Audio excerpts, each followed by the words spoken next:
Hello to everyone. Can everyone hear me? Please say a couple of words to me. Let's start with Martin Bailey, the head of Unit Digital Policy Development and Coordination, DG Connect from the European Commission. Can you hear me, Martin? Hello. Yes, I can, Adam. Can you hear me? I can hear you very well. Yes, great. Thank you for joining us. Then Gianpiero Lotito, the CEO of FacilityLive and the president of the European Tech Alliance, so the alliance that focuses on the EU tax we are discussing. Hello, Gianpiero. Can you hear me? I hope you can, but I cannot hear you. Are you there? I can see you. Okay, that's a good starting point. Great. Okay, maybe we can focus on that in a minute, but other panelists with me. Eva Maydell, the member of the European Parliament. Hello, Eva, can you hear me? Yes, sure. I can hear you loud and clear. Great, thank you. And of course, last but not least, Magdalena Piech, Head of Regulatory Affairs from the Polish company Allegro, and of course also the chair of the EUTA, so the European Tech Alliance. Hello, Magda. Hi, good morning. I can hear you very well. Good morning. Gianpiero, are you with us? Hello, once again? Yes. Okay, great. Now I can hear. That's perfect. So to give you a brief description of how the second part of the event will look like, we'll start with a short introductory speech by Martin Bailey. He has some slides prepared, as I heard. So 10-15 minutes of introductory speech, and then we'll move on to our discussion. Of course, and now I talk to our viewers. You can ask us questions wherever you are watching. There is a possibility to ask questions in the comments, on Twitter, on Facebook, on YouTube. So if you have any questions to me or to our panelists, feel free to go on. I can see them. Okay, so Martin, the floor or the screen is yours. So please move on with your presentation. Thank you very much. Thank you, and thank you very much for having me today. So I will just share the content of my presentation now, and I hope you'll be able to see it. Let's see. So can you see it, everybody? Can you see it, Adam? Okay. Yes, I can. Great. Yep. I listened to and I read the report, so I hope I will pick up some of the points here, and I'm happy to go into some of the findings in the that you raised. Maybe just one thing I want to say. I mean, I think I've divided into these four as was requested, but I would just say about that point about the centralized enforcement, and this is always, it kind of symbolizes the bugbear, if you like, always the tension, is that we don't have exclusive competence for consumer affairs like we do in competition, for example. And it's always a question, it's a wrangle between, say, the EU and the member states. And most member states want to keep the competence on consumer affairs. So to have a centralized authority is difficult. And I don't think that's a realistic prospect unless the member states suddenly change their mind and we change the treaties. And the other thing is, if you have a centralized agency, then that means extra resources need to be put in, and that costs, and that has budgetary implications. So I think one always has to be realistic, even as as kind of very keen and devoted commission officials like myself to the internal market, actually having these apparatuses and getting the member states to agree is very, very difficult. Okay, so I'm going to basically go through very briefly these areas, which I hope pick up some of the questions from the report. Online platforms. So a flash view of online platforms. It's the two areas, and the presentations already touched on them. We have the platform to business regulation. I stress it's not the only regulation. There are many other forms of regulation. There's the GDPR. There is the free flow of data. There's the consumer acquis. There's the e-commerce, and the e-commerce, of course, we have it tackles illegal content. We have the AVMS. So don't only look at the platform to business regulation when we're looking at platforms. So these are the two main areas. So, you know, the platform to business regulation comes into force, I think, of the 10th, so this week. it's this balance we have to strike again between the beneficial effects of platforms, how they are good for innovation. Now, people may argue and say that they actually harm innovation, but this cuts both ways. We also have to balance this with their alleged gatekeeper role. Announced in the digital strategy was the main elements we're going to have in the Digital Services Act, which should come out later this year. The first is the illegal content aspect, but we want to kind of modernize the rules. So we will look into the areas covered by the e-commerce directive and also AVMSD as concerns harmful content, and also this part of specific ex-ante rules to tackle market power of gatekeepers. So the first aspect on the, if you like, the illegal content, as I said, the idea is to bring this up to date. There are certain forms of content online which are not, for example, strictly illegal, things like grooming and bullying online. We want to bring in within the purview of the new Digital Services Act. We want to be able to regulate this rather, let's say, unpleasant or unharmful behavior. We want better coordination. We want better supervision across the member states to increase trust online. So that's the first aspect. The second aspect, which I think we're probably going to be focusing on a lot today, is on the fairness part, creating contestable open markets online. Here we will have, I mean, if you like, the platform to business regulation, I would disagree with the last speaker to say it's very onerous. It was a starting point of regulation specifically on platforms, specifically the platforms to businesses. So the businesses actually operating on platforms.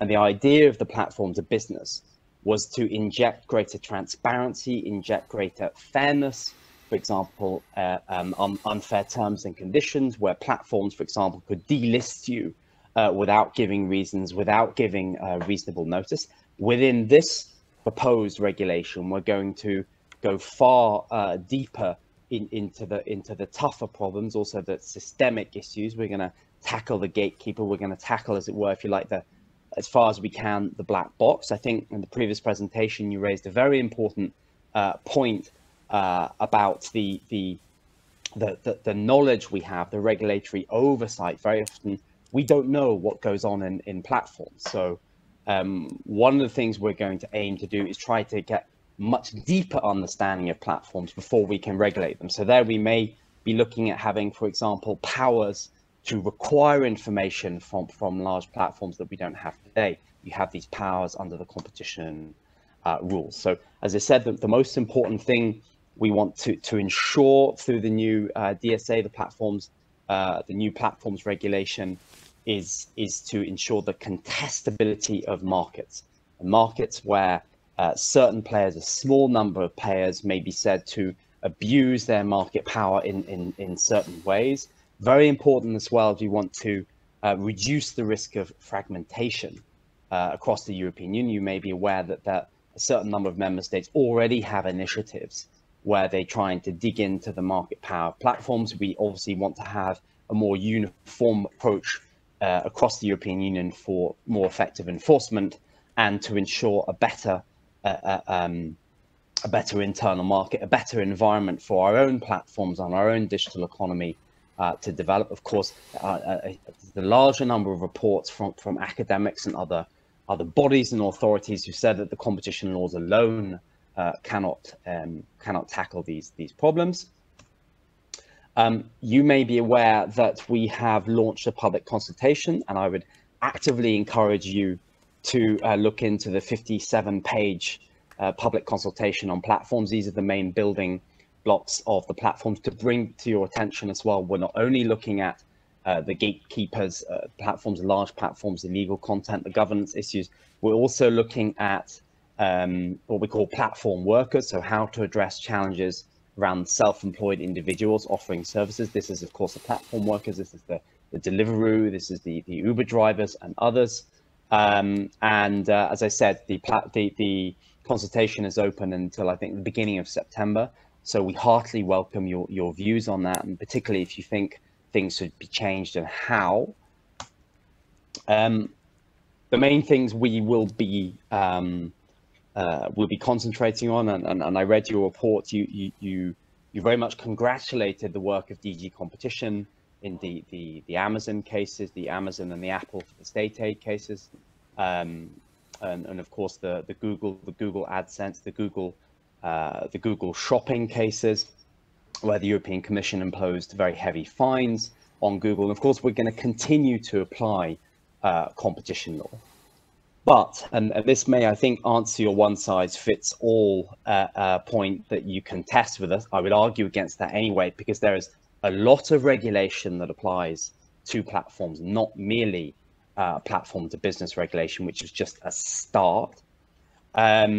We will have this ex-ante instrument, which will contain some horizontal prohibitions, most likely. The ink is not dry on the paper.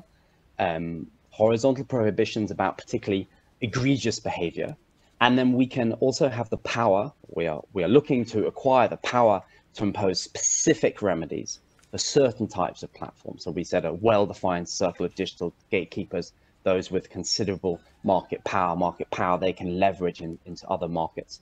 And you may be aware that at the same time we've launched the public consultation on the new competition rule, which will focus on specific structural problems in the market. Just a few words on tech sovereignty, which I'm sure we'll go into more in the discussion.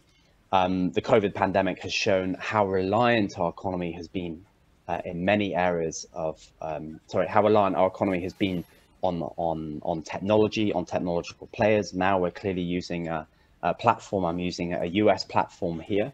We want to stress that tech sovereignty is not about protectionism, but it's about having the markets open, keeping the markets open, and not being dependent where we can on third countries. And this will take a full European effort.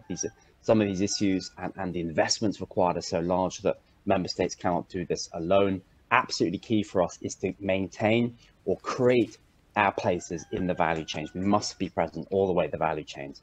I think you mentioned in the presentation things like search engines or operating systems. We're not particularly present in Europe, or else we have very small players. Two parts then on tech sovereignty, if you understand. One is about investment. It's about investment. It's about our place in the strategic value chain. It's the security of supply. It's diversity of supply. You may be aware of the 5G toolbox, which came out earlier this year. That's about ensuring diversity of supply and security of supply in the rollout of 5G technology. So we also want to encourage our own European players, our Nokias and our Ericssons, and not be wholly dependent on third countries for our 5G networks. I wholly agree with the previous speakers who talked about the need for investment, and this is going to be a huge battle in the MFF. But I think we will our pleas will fall on more sympathetic ears in the months to come, knowing the importance of digital services, which I think even the politicians have really been forced to appreciate. So we'll be pushing very hard for this investment for digital within the new MFF and of course a recovery package. Very important for you to be aware, if you're not aware, is the white paper that came out almost a month ago on foreign subsidies, focusing particularly on subsidies by third countries. Subsidies and another form of financial and other help for acquisitions, for public procurement, and other areas where an undue benefit is conferred on a third country company. So it creates unfairness in the European market when they have to compete or buy a company. And I can go into that in more detail if you wish. So that is an example of the EU taking action to ensure fairness and the ability to trade in a competitive way in the European market. So we are tackling this.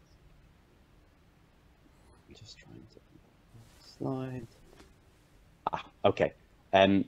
Very briefly then, because I don't take up too much time, to be important to realize these global trends, the amount of data that's being generated, the nature of how data will be changing. If you look at these 80-20-20-80 figures, how more data is going to be treated to be processed at the edge, particularly with the increase of IoT, so moving away from centralized computing services. The amount of data being processed, we have this figure of we use this term zettabytes, which is 10 to the power of 21, how by 2025 should increase to 175 zettabytes.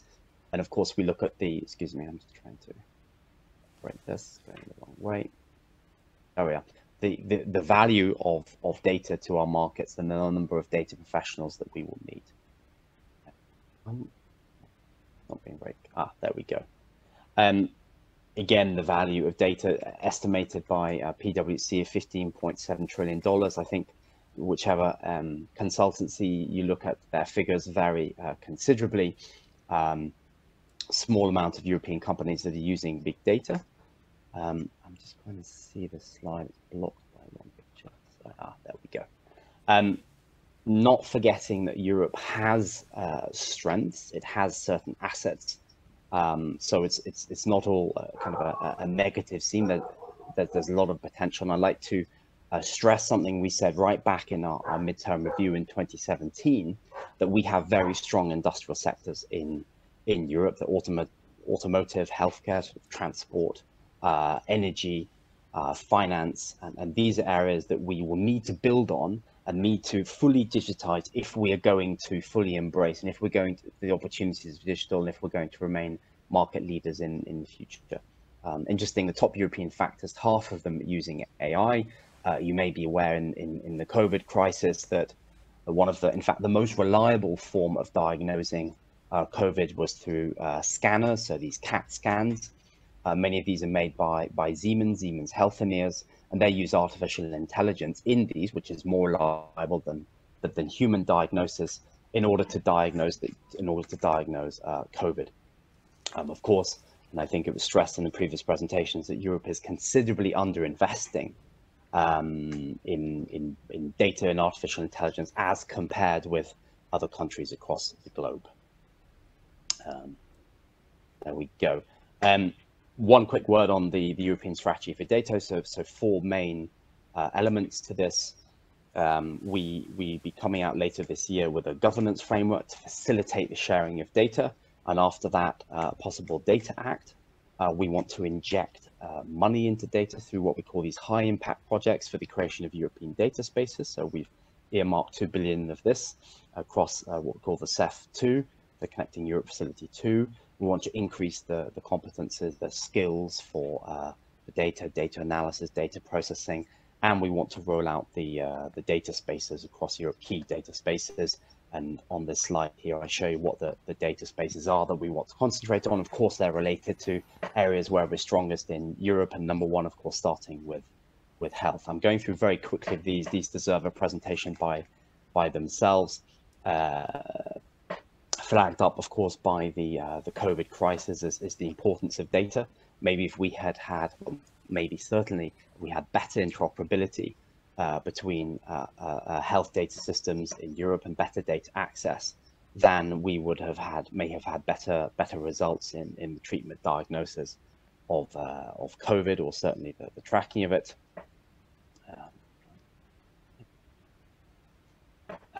On AI, I said I'm going through very quick.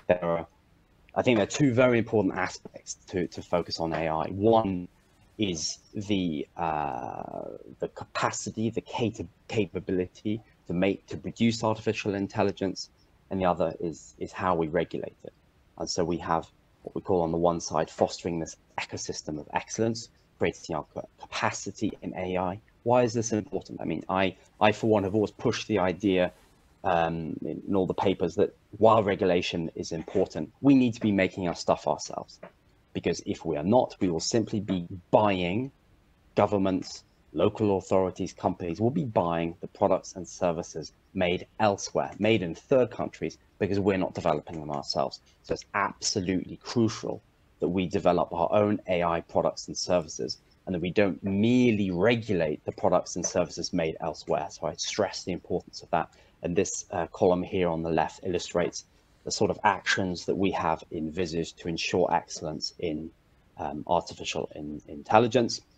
On the right-hand side is the underlying rationale, the underpinning rationale for why we want to, what it is that we want to regulate in artificial intelligence. Is the so-called black box. We want to tackle the predictability, the explainability of artificial intelligence systems. Just a quick focus then on the AI regulation. We'll be building on, if we have regulation in Europe, it's still to be decided. But if we do regulate, we'll be building on the guidelines that already came out earlier last year. We want to tackle fragmentation across the European Union, so we don't have different approaches across member states, so it'll be difficult for our own players to scale up. And then we'll need to look at what are the high-risk things that are high-risk uses of artificial intelligence that are high-risk in particular cases. So, for example, in consumer rights and safety, and of course in particular sectors like, for example, health and enforcement. Now, you've seen we've had our white paper, and the results for that we're currently analysing. And of course, there are different views from various industries. For example, the health industry may say, look, if we want to have our lead in Europe, and I think this is a brilliant example because it really epitomizes the difficulty of regulation. They may say, the health industry places that we want less regulation. We don't want high regulation in the area of health. Otherwise, we will never be able to compete against Chinese, Asia, and the US markets. Whereas if you speak to the politicians, or if you speak to the citizens, they will no doubt say, we want absolute protection in relation to artificial intelligence for health. So that is a very good example of how difficult the debate will be and how we regulate artificial intelligence. So the health companies, many of them say, we need less regulation in order to compete. Citizens and politicians will say, we want more regulation in these sensitive areas like health. So please bear this in mind when you consider what we have to regulate in Europe, how we approach it. Finally, just a word on the future budget. I'm not going to go into details here. We of course welcome your pleas for greater support, greater funding in the area of technology. We will have to compete against lots of other sectors, particularly those that have been hit hard by the COVID crisis, whether it's the health sectors, whether it's the tourism, whether it's the transport sectors. But we will still need to invest heavily in technology, in our advanced projects, in 5G, artificial intelligence, in cloud, in high performance computers of this high level of technology, and also support to create our own ecosystems for innovation in Europe. I've been very brief. I've had to go very, very fast, but I was asked to cover lots of areas. So I will stop there, and I'm welcome. I'd be very happy to join the discussion. Thank you very much. Thank you, Martin, for the extensive presentation. As you see, there are so many topics that you need to cover when you analyze the digital market that it's very hard to design all the rules from consumer protection to AI to data to funding so that you have one simple regulation as for some product markets. So that's a very highly regulated from different perspectives market. But still, there is one additional question I would like to ask you, because you mentioned, as I heard correctly, a draft regulation about ex-ante horizontal prohibition for platforms. Is that correct? What do you mean by that? And can you give us an example of how this horizontal prohibition might work? Well, I mean, the draft at the moment, as you know, we have a public consultation open at the moment on platforms, on the Digital Services Act. Can you hear me well? I think my image has just frozen. Yeah, I can hear you. Adam? Yeah, okay, yeah, so it's okay on our side. So the Digital Services Act, it's open for consultation now. There's no draft act in existence. We are thinking about how we're going to put this policy together. We will fully take into account the results of the public consultation, but it may contain horizontal prohibitions for certain types of behavior of online platforms. Okay. But the aim is in, because I said it's not written yet. It will come out by the end of this year. This is why we're consulting on it, and I do encourage you to look at all 57 pages of the questions. We will. But in particular, it's extremely detailed, and it goes into whether we should have a European supervisory authority, what types of problems they are, what sort of solutions would you want to propose. But the idea is to have also very targeted forms of regulation, very targeted remedies in the case of certain types of gatekeepers. Does that answer your question? Yeah, thank you. Yeah. That fits. Okay, because that's a very important part, and this whole new act that is under public consultation is very important because it also is quite opposing, or in some cases opposing, to what our recommendation is, to move away from a macro regulation, one-size-fits-all regulation, to a more targeted micro kind of regulation instead of some kind of horizontal prohibition. Yeah. So that is very important. And okay, so my question to other panelists is what kind of alternatives to the one-size-fits-all approach do we have at this moment, and is it possible to achieve it? So to not have some kind of horizontal prohibition, but to target companies, target actions that are prohibited. Maybe let's start with Magda Piech from Allegro, who was the partner of our report.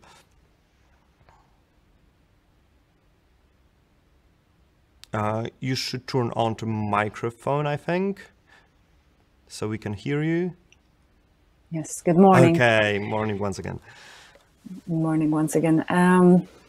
So first of all, I think that there's an agreement in general that one-size-fits-all approach, it's not a good solution. And I would argue here that a number of regulations that we've seen has been taking into account this proportionality principle. To my understanding, this ex-ante proposal also goes into that direction, that there's a specific measures that are needed for specific situations. So I would welcome these public consultations and this reflection. I think that as a general remark, I would say when we discuss the regulation of tech companies, we need to bear in mind that this term is very broad, and we need to be very conscious in defining it. And more and more companies are tech companies in itself, or are tech enabled. And I would argue that in some years' time, a tech company would be simply a synonym of a company, and let's hope for that. Secondly, I see a lot of differences between tech companies. So to compare a company that I represent, which is an online marketplace, which facilitates the transactions between sellers and buyers and operates in one country. We as a tech company, and the regulation that applies to us, are and has to be very different from a company that Martin gave as an example in his presentation. So let's say a health company, a tech company that deals with health data, for example, with the use of advanced AI, and that operates in a number of member states. So these regulations naturally have to be very different, and to some extent they already apply. I think that actually, when we discuss, how to regulate tech companies, we to some extent refer to how to address the challenges that digital economy today is posing. And I think, Martin, you described it very well in your presentation. And among issues that I would add to what you've said would be, of course, fair contribution to economies, which is related to taxation. So we're still looking for answers on how to redesign the tax system so that the companies that are not that do not have permanent residence for tax purpose in the European Union pay the fair share of taxes, which currently It's not often the case. Secondly, there's an issue of how to collect taxes from goods coming from third countries, and this is the topic that is very dear to companies that are operating in e-commerce sector.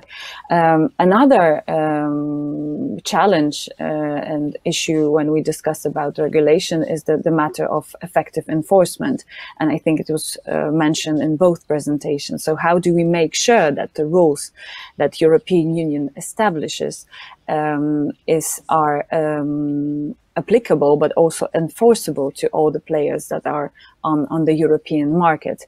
And last but not least, competition challenges. So how to address competition distortion, or the situation that, for example, was described recently in the UK, a competition and market authority, which describes how dominated UK market is when it comes to digital online advertising.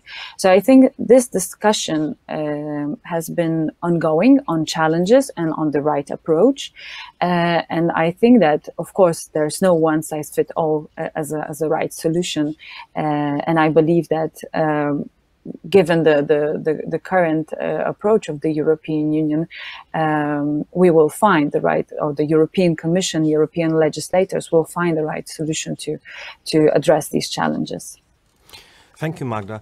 You addressed a very important point we mentioned earlier, so to enforcement. How to ensure that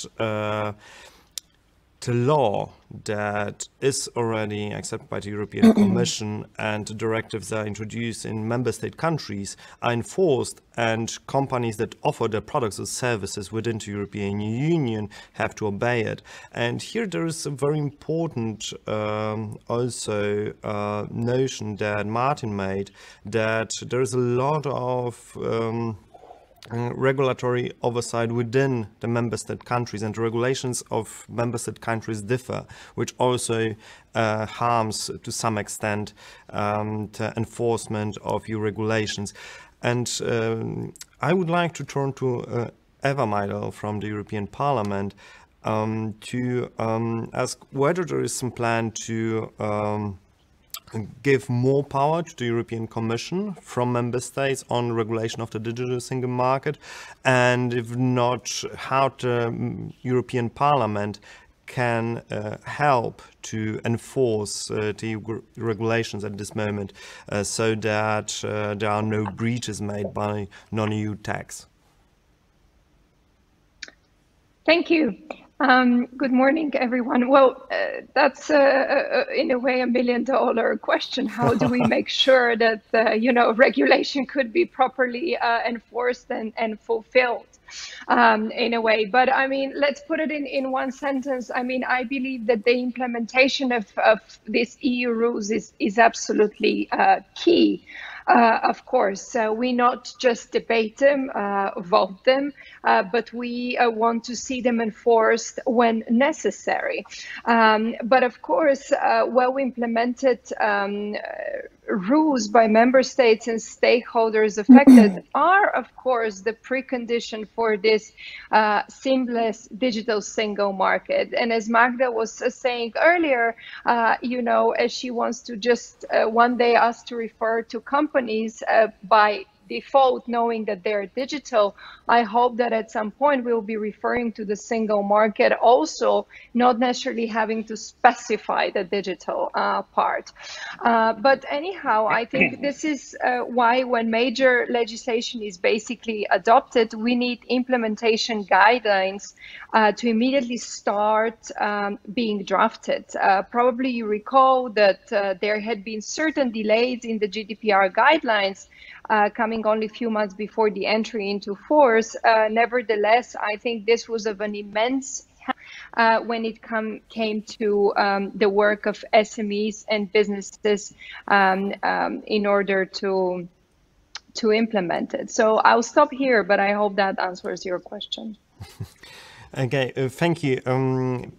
sticking to this topic, I would like to give the floor to Gianpiero, who is active in many European Union countries, and maybe you can share some thoughts on how to enforce regulation. Maybe you have some examples of countries that are leaders, some case studies that are leaders of how to adopt EU regulations in that way that the local markets are highly protected, consumers are highly protected, but everyone has the same competitive power when it comes down to regulations.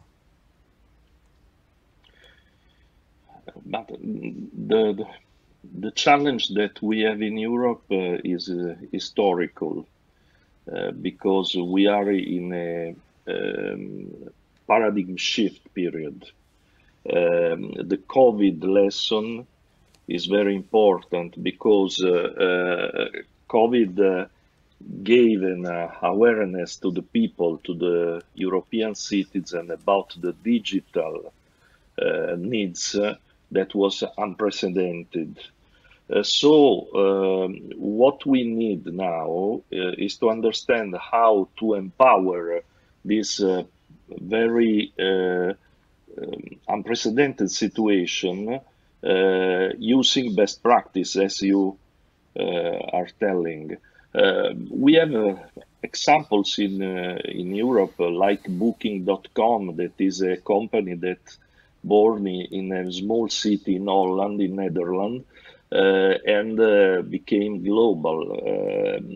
And of course, with the previous situation in the digital arena. So now we need a different consideration between the companies and institution, European institution, because we need to have a different possibility to compete. What I mean, for example, why do not create, like in all the situations where we have a seminal possibility, a round table between some people from the Commission and companies, commissioner, for example, why don't create something that will establish new rules? Sorry, but I have a cat that has Don't worry. a name. The name is Live, and sometimes she decides to be live with me. Sorry. She's live, you can tell her. Yeah, this is one thing. Another thing is that we need, until now, the rules about the digital arena were against to. No, we need rules in favor of. There is a different, really different situation for a regulation, because we need something that can help European companies that are not only the web companies, because there is also the need of a digital industry that will help the other industry to be on the forefront of the world innovation. So we have two different digital environments to be care: the web digital environment and the B2B digital environment, to have the most efficient digital industry in Europe. So a CEO roundtable with the Commission can be a good seminal and different idea. CEO roundtable with the European CEO. CEOs of the high-tech companies that speak about this directly with the Commission. And I think that if we will be brave on these things in Europe, we will have the possibility to be leader, because we need to remember that Europe is the first market in the world. We are the first exporter and the first importer, and we need to believe, to trust that we can arrive at the end of this journey, winning and being leaders. And digital industry is probably the main trigger to arrive there. Thank you, Gianpiero. You made a very important point, I think, that we need also rules in favor of something. As Martin explained, all the new drafted or consulted acts and regulations, they are mainly concentrated on prohibition, protection, so rules against. So, Martin, that is a tough question for you now.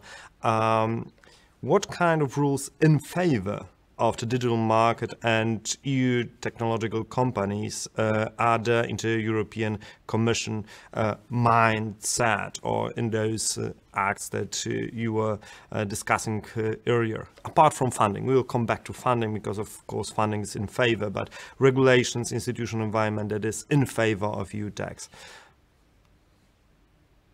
Martin, are you with us? Yes. Can you hear me? Yes. Yeah. Okay, wonderful. Good. Well, I mean, I would just say, I mean, clearly there is a focus of the Digital Services Act to to target some of the most egregious forms of abuses. I said principally for limited number of players. Could I stress as well that we're not targeting small companies in areas of illegal content? If you have harmful images or illegal content and you are a small company, I mean, if you have pictures of young women slitting their wrists, abusing, we will also, which currently is I don't want to say allowed, but I mean there's certainly been many cases of this in grooming and bullying. We will also target that behavior, whether you're a big company or a small company, because this is sorts of behavior that we don't think is fair online. I would just say that as brackets. So, not all companies are going to be exempt, clearly. The other thing is that we want to preserve the freedoms of the current e-commerce directive. This is absolutely vital, and we've been very clear in our statements to member states in the council conclusions, for example. The recent council conclusion is that we want to preserve the country of origin. That means that, principally in Articles 3 and 4 of the current e-commerce directive, that where a company lawfully establishes and launches activities and services in one member state, then they must be recognized in another member state. So we feel that this preservation of the conservation, that to preserve the principle of the country of origin and not move to a country of destination, this is absolutely key. Another thing I want to stress is that regulation of itself, because there are many companies that call for more regulation, particularly smaller platforms, this of itself will not create innovation.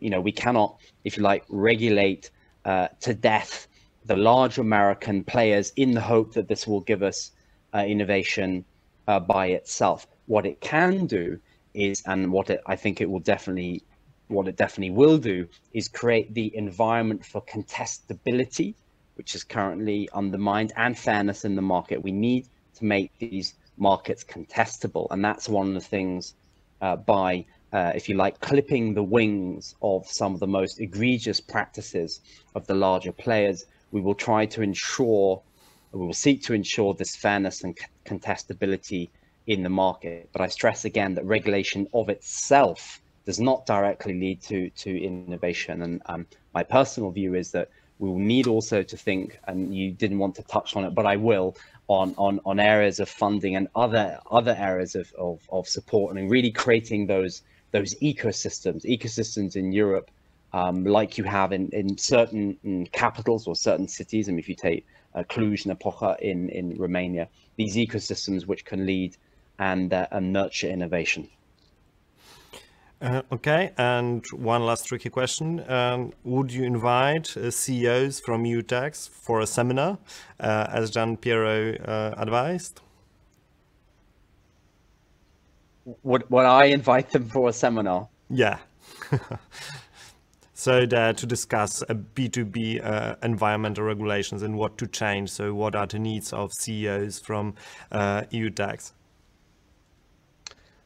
Well, I mean, as I said, currently we have a we have the online public consultation on the DSA, but the Commission participates in and runs a huge amount of seminars over the year, and we take part in workshops. So whether I myself will organize a seminar, I don't know, but certainly when we form regulations and rules, we have a lot of sort of physical consultations as well.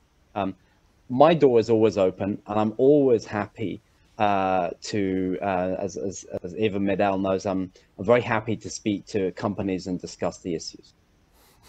Thank you, Martin. Can I briefly chip in, please? Yes, yes. Well, I wanted to have a question for you, but go on, and then I ask you the question I have for you. Go on. Yeah, thank you so much. I didn't didn't want to chip in to say that Martin indeed is very open to meet all stakeholders, as I've known him for quite some time now, and we had a successful collaboration. What I wanted to add is something that was touched upon by the previous speakers, and it's of course related to this one-size-fits-all approach. I think that throughout the pandemic, there was a positive moment, and I hope we could build on it. And what I mean is a couple of things. I think that European citizens were able to understand in more broad ways what sort of tech companies we actually have in Europe that actually, empowering our societies and our businesses goes beyond owning a Zoom account, so to say, and that actually harnessing data could help us to make much faster, much better, but also much more informed decision. I think that many businesses that digitalization is absolutely the key and the difference between them surviving or not being able to survive. And don't mean that they move their meetings online. What I mean is enabling key processes into their businesses with technologies. And I think it's a good reality that we are currently finding ourselves, especially when we speak about the tech sector, of course, because it has not just helped us keep, but it has showed more Europeans about the many available solutions that were not put down in practice in a broader sense, of course, when it comes to big data, when it comes to cloud, when it comes to 3D printing and many others. And many of those were predominantly and are predominantly supplied by EU companies that came in to help to authorities in tackling the COVID-19 outbreak. And I think that, also with your report and the companies that you're in touch, you have to build on that momentum in order to make sure to continue showing the vibrant and particularly the EU tech sector has to offer. The reason why I say this is that indeed a lot of the legislation we have been working on and spending energy and times was to focus to rule against something. I think very often we've missed to further enable European SMEs and scale-ups and startups, not just through funding, but through also other measures. And this is something I hear in every discussion that I attend with European businesses, from the tech sector. I think we have to learn not to repeat that in forthcoming legislation.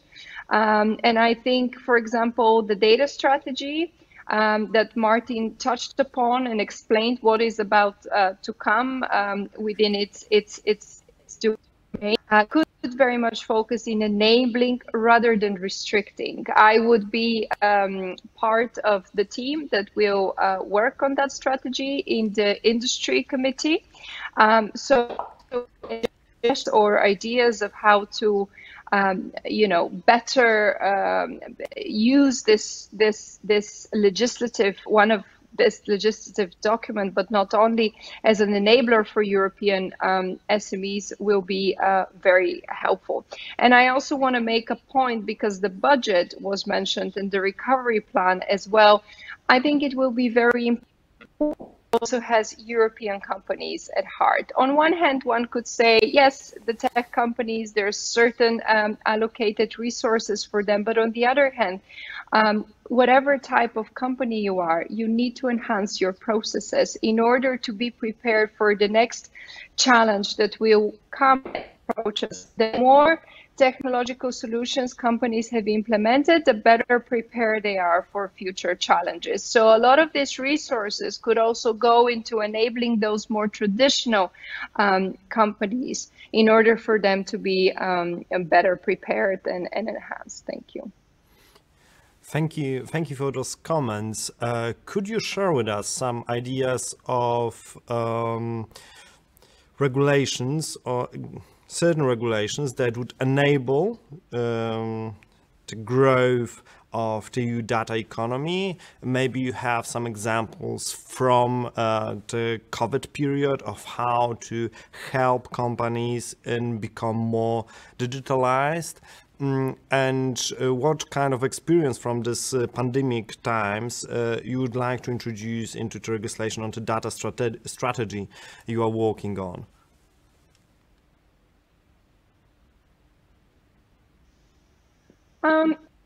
Well, I first of all think when it comes to data sharing, we need to make a disclaimer that does not mean that we need to open up everything with no regard to privacy or trade secrets or patents or data protection. I think that standing legislation in the EU must be very coherent to the data sharing ambition we basically have, especially taking into account the Generation EU plan, which is the recovery plan. This is why I think there is a good sense that I get from the Commission approach when it comes to analyze already distinct instruments. And these are namely the free flow of data, the GDPR, the Open Data Directive, and sectorial legislation with data sharing clauses. I think we have to move away from the mantra that data sharing is difficult because GDPR does not. In the implementation report that was, I think, published about 10 days ago or so, we saw that data transfers and sharing is possible, but we need clear guidelines, especially when it comes for SMEs, guidelines that provide certainty that could incentivize data sharing across the board. Also, as it was mentioned, it's part of the plan, we need data spaces so that we could pull the data, analyze it, create value out of it, make decisions, reuse it. And I think availability and access to data would allow basically bright entrepreneurs create services, different products, and importantly, generate a value for the global economy. There's plenty of reports that show, for example, how beneficial the European app ecosystem is and the revenues it creates. But if we make basically the functioning easier for the data ecosystem in Europe, I'm certain that all these developers, for example, could be having many more successful stories, and cooperation, most importantly, between innovative startups, but also established companies, and why not governments, will also be more involved, and them sharing their data as well.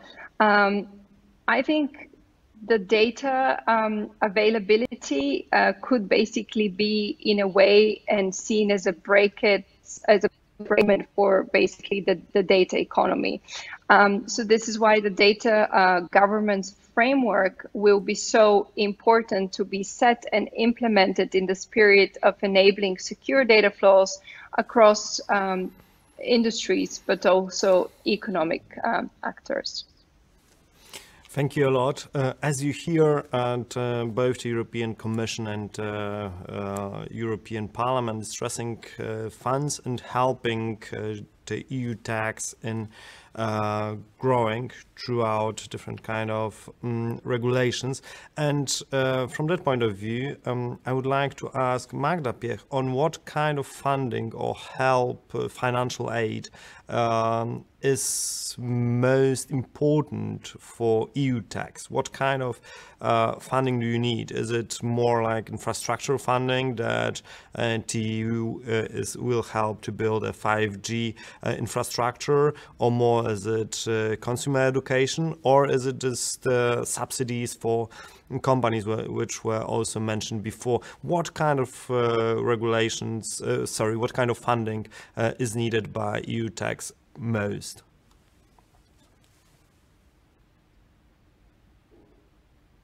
We need your microphone again to be turned on.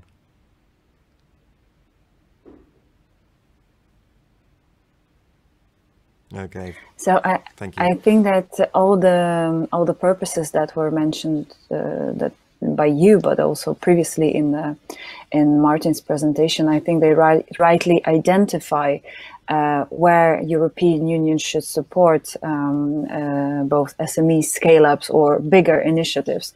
But if you allow, I would be very happy to come back to this previous question somehow by saying that I think that financing is one part of the solution, but the second part is the framework in which we operate. And I think that now what is key is that the challenges that we've been identifying are rightly addressed as soon as possible, and this also, of course, goes through enforcement. And we've discussed the right approach the European Union should take. Of course, the discussion about supervision and EU-wide enforcement and supervisory body, it's quite complex, but I think a GDPR could serve as a good example of making a framework which is applicable to all the players, has a number of tools to enforce and also introduce a cooperation mechanism for national authorities. I would be also happy to chip in a bit into the question of enforcement of what to actually do about it, because I think there's been a lot of interesting points. So I think there's this evolution of thinking in how to enforce regulations, and a good example for me is the 2017 regulation on cooperation on enforcement of consumer rules, which offers a number of tools to national authorities, even going as far as geo-blocking as a last resort measure. So these are really tools that are somehow fit to challenges of digital era. I was also very interesting hearing yesterday the interview of President of the Commission, who said that this Digital Services Act could require platforms to establish themselves as businesses entities in Europe, which indeed would improve the opportunity for consumers and for authorities to enforce the rights and the competence. So I think we're going in a good direction. I would be quite optimistic about where we're going, but we really need to act now. So the legislator really need to act now. And last point, if you allow, on data, I think that when Martin was speaking about this dilemma of companies saying we don't want to be regulated, and politicians and consumers saying we do want to be regulated, I think the best solution is to some extent have an enforceability test. So rules are good, and it's very good to have a legal certainty, but as long as these rules are not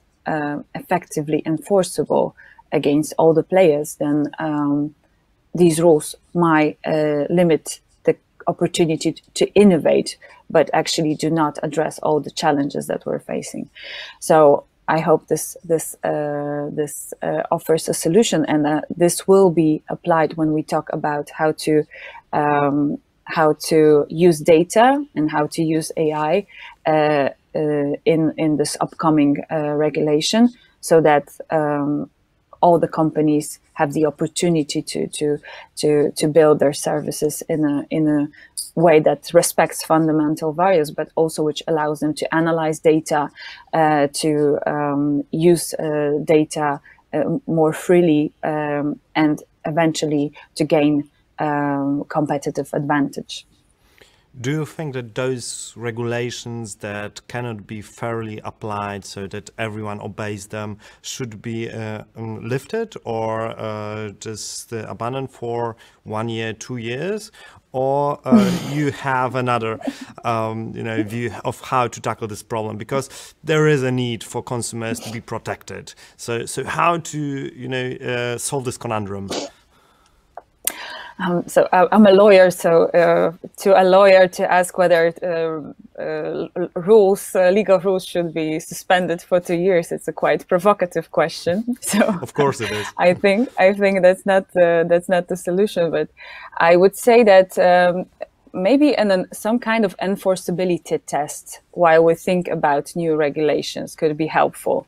So we want to introduce new rules, but what tools do we actually have, do authorities have, or consumers have, to enforce these rules versus all the players, all the companies that they may buy products or services at the digital single market? I think that if we think more and more under this term, we will be able to craft great legislation, but also ensure that all the players play under the same rules. Thank you. One of our viewers shared his comment. I would like to cite right now. That's a comment from Mario Grzegorczyk. I think he agrees with you, Magda. He tells that we are not at the beginning of the road, but I think acceleration should be much greater, of course, in the case of supporting EU tax. And he gives an advice that the EU should already think and work on how to, for example, organize the upcoming elections, and how citizens will be able to limit the handling of administrative matters in offices and transfer most of their activities in the network. So he's giving some examples of what to do and how to help EU tax. Maybe you, Gianpiero, have some also comments on what should be the priorities in funding and in favor regulations. What should be the priority right now? As you told, there's a paradigm shift. So what are the new priorities under the new paradigm? For sure, the first probably is to leverage, to push up the 100 billion fund that the Commission announced in the documents of August of the last year, because it can be a way to leverage the funding for European industry in a very, very strong way. So probably this is the first priority. The second priority is to guarantee and to help the European digital industry to have the right velocity to be competitive. And this means to have the rules, regulations, and environment that helps to have this kind of industry that is not done, as I told before, only from the web companies or the company that are enabled by technology, but also by technology vendors. FacilityLive, for example, is a technology vendor, and we need technology vendors in Europe to have the base of technologies that guarantees to all the industry to be competitive in the innovation area. And I repeat, the third is a roundtable, not seminar, a CEO roundtable that can, no, but it was my fault because the connection was not so clear, so I told in a bad way seminal and not seminar, but it was my pronoun, sorry, I apologize for this, to create a CEO roundtable where all the main actors of this period in the digital arena will be discussing the future, not only of the digital industry in Europe, but of the Europe itself, because it's impossible to think a competitive Europe without a digital industry competitive, European digital industry competitive in the world. Okay, thank you. We are right now running out of time. It's 11 o'clock in Warsaw. I would like to give still one last couple of minutes to you to have some summing up of today's event, because we just touched upon the summit of the topics that are important for the digital market in Europe.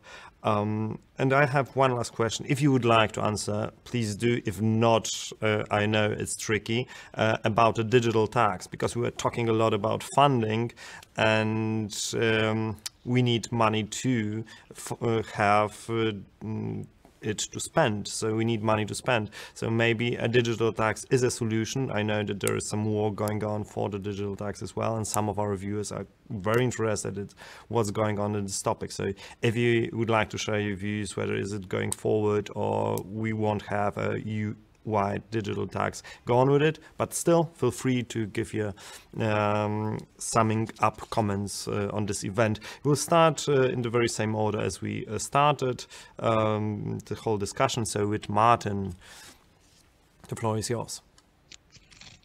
Thank you. If I may just make one small point on the on regulation of AI that that Magdalena mentioned. I mean, I think we do have a few too many lawyers around the table. I'm a lawyer myself, and one thing we would really have to think about as well is equipping the regulator. The regulator needs the expertise. If you are talking about sophisticated artificial intelligence technology, when you talk about deep neural networks, what is the level of understanding of lawyers, of economists, of the standard regulators, of how extremely complex deep neural networks with hundreds of thousands of synaptic levers that power that network, how are we going to understand that? How are we going to regulate that? So sometimes what I'm trying to say here is the actual enforcement of these standards of rules. You know, we want to push explainability of algorithms, of these black boxes. This is going to be an enormous challenge, and we may have to think about this, a personal thought, that we will have to equip better our regulators and not have just economists and lawyers, but we have physicists and biologists and data scientists. And there's an enormous lack of these around all regulators in the world. So if we're going to be serious about regulating, because everybody likes to talk about rules and enforcing rules, but it will be extremely challenging and difficult in practice. On the digital tax, yes. I mean, we say in Europe, you know, if you want to have activities in Europe, you should be fairly taxed in Europe.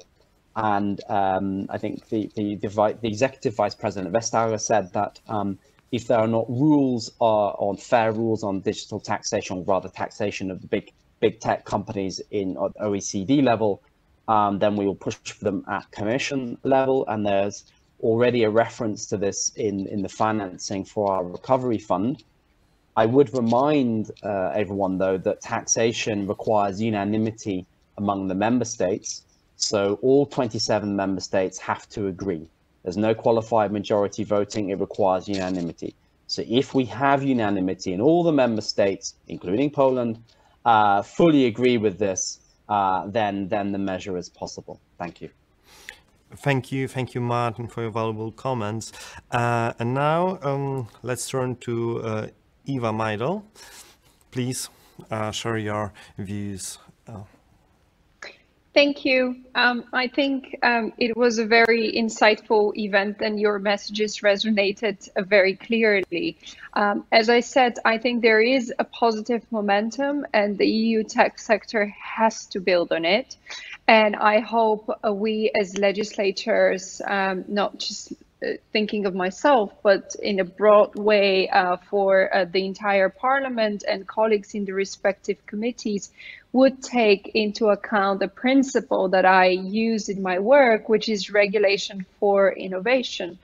Now more than ever would be necessary to give a little bit more of a push to European players in their doings in order for them on one hand to use the available funding, but on the other have rules that are going to work as an enabler for them. Briefly on your concrete question, Martin basically addressed it in its full scope. I would just like to add that we currently have some member states that do have their national digital taxes. So this does not create a level playing field throughout Europe. It's a multi-layer approach, and we need to have one overall approach, whether through the OECD or whether through a European tech tax. However, I think when we speak about own resources, that's going to be a long and lengthy discussion, and I more likely would see it finding its way into introducing a similar tax in a different domain first, rather than the tech sector, whether that would be plastic or something else. But it's a lengthy discussion. I remember some weeks ago in an interview, I mentioned that would take probably a few years to negotiate, and the business sitting opposite on the interview was like, what do you mean? Because in business terms, that's way too long. But we need to have, when it comes so far currently, the rules are that when it comes to tax, it has to be an anonymity decision. But having said that, I would be very glad keeping in touch and discussing the key legislative files that are on their way to come by the end of the year and also next year, in order for us to make sure, but also to amplify the voice of European tech sector and SMEs to make sure that they see those legislations as helping them grow, but most importantly, supporting their innovative models. Thank you. Thank you a lot. And now I turn to Magdalena Piech from Allegro and EUTA. Please.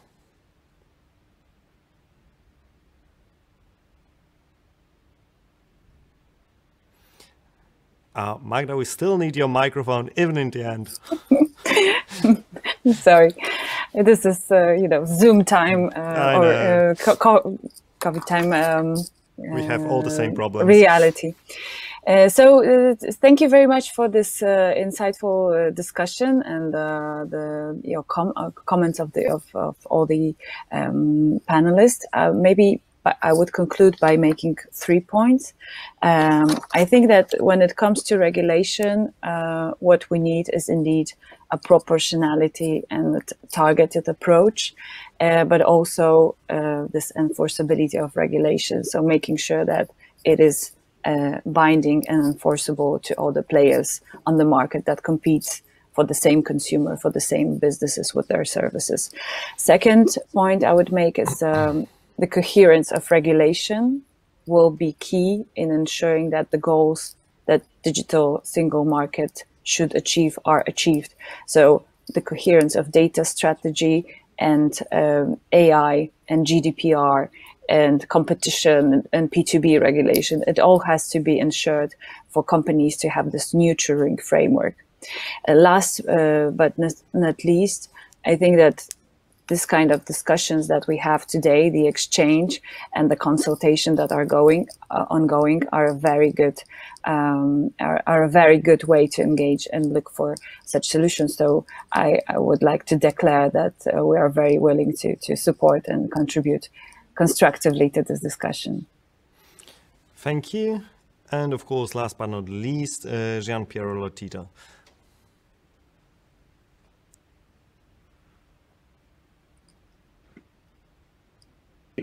the mic. Okay. Yeah. Digital tax, this is a personal opinion. Digital tax can be very important if contribute to rebalance the competition between who pay the taxes in a place and who don't pay in that place, because this is very, very important to have the same level of possibility to compete. And the second reason why digital tax can be important is if is used to use part of the tax to finance the sector, the digital industry, particularly in the seed phase when we need to enforce the youngest part of the industry. But I close with two things. First of all, congratulations to Polityka and to Allegro for this initiative. The report was really clear and very simple to catch the main points that we need to follow in Europe in this moment in the digital battle. And second thing, we need to remember that in Europe we need European tech champions at the level of the other two blocks, because we have an imbalance in this moment that is create an impossibility to be competitive. So we need to grow tech champions at a different level from the current. So all the things that the EU and the EU Commission can make in the next future are fundamental to win the battle. Thank you, Gianpiero. Thank you to all of you for the insightful discussion. And I would like also to thank all the technological companies that enabled this discussion today, from Polish startups through EU tax, also to global tax, where you could watch us. So thank you. Without EU tax and without technological companies, we could not make this discussion today. So hopefully this is just the beginning of the road, and we'll talk on this topic extensively in the forthcoming months. So hopefully we can see each other also in real, not only in the virtual reality. To all of the viewers, thank you for watching, thank you for asking questions and giving us likes, and see each other again. Once again, have a great day, and thank you. Thank you very much.